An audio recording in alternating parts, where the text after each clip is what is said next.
What up? So, a friend of mine, Jeff, has been asking me to make a video about this for a minute to explain it to him, and it occurred to me that this could be helpful for a lot of people. So I'm going to upload it here, and yeah, so here we go. So, he's got a bass wah, and he's trying to use it for guitar. So he was wondering if there's a easy way to mod one of these to fit guitar frequencies a little better, and I said, you know what, there actually is, and it doesn't even cost anything. All you need is a screwdriver, Phillips head, Sharpie, not entirely necessary, but trust me, it will be helpful. You will regret it if you don't have it. We're going to use our handy dandy gooseneck mic clip camera holder. This is about as low effort, unscripted as possible. So, step one, open up your CryBaby. This is pretty self-explanatory. Actually, I think, yeah, you don't even need the screwdriver for this. Isn't that great? Handy dandy rubber feet. All right. So get the bottom off of here, and then you can just leave that off while you mess with this and put it back on when you're done. So here's what we're looking at. This is the mechanism by which the CryBaby operates. It's just a sort of what do they call this, a rack and pinion or something like that, turning a pot. So the idea is he's got a bass wah, so it's going to be really low bass frequencies, and we're going to turn the pot a little bit further in the high direction. That should give us maybe a more usable tone. I don't actually know, but the fun thing about this is you can try it, and if you don't like it, just put it right back.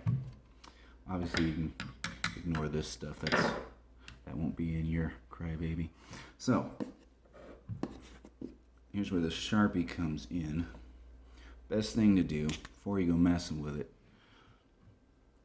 is to set, or rather to mark, right where you're at. Right then there. So you mark where you're at. Oh no, that's not going to work. Okay.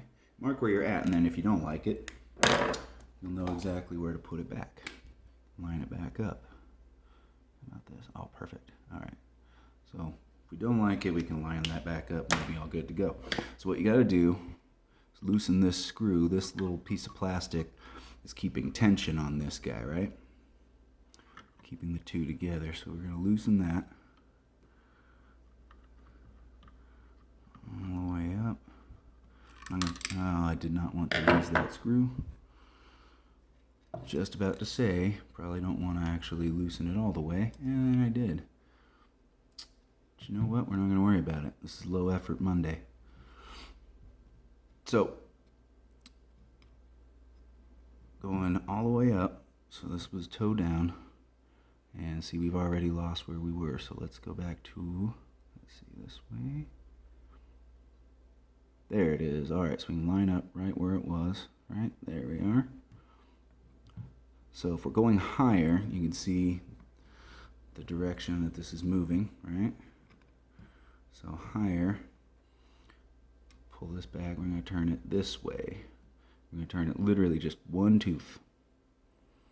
I wouldn't go too far, because obviously if you go so far, that's as far as it goes. And if we locked it there, when you go and stomp on the pedal, and you really push down to activate the switch, you might actually break that plastic, and that'd be a pain in the ass to have to replace. So back to where we were. Okay, right there. So we'll pull it back, and we're going to move it one tooth. I kind of feel it. Right, boom, right there. Okay, so now our highest mode of travel, our highest spot in the travel, is one tooth higher than it was. Ideally, that will give us the tone we're looking for. Now, conversely, let's say you've got a regular guitar CryBaby. You want to use it for bass, you could obviously just go the opposite direction. So we're going to start there, move it back one tooth, bada boom. And then just, yeah, being real careful that you don't push it, don't set it up too far. So I'm going to go ahead and put it back where it was, because I like where it's at.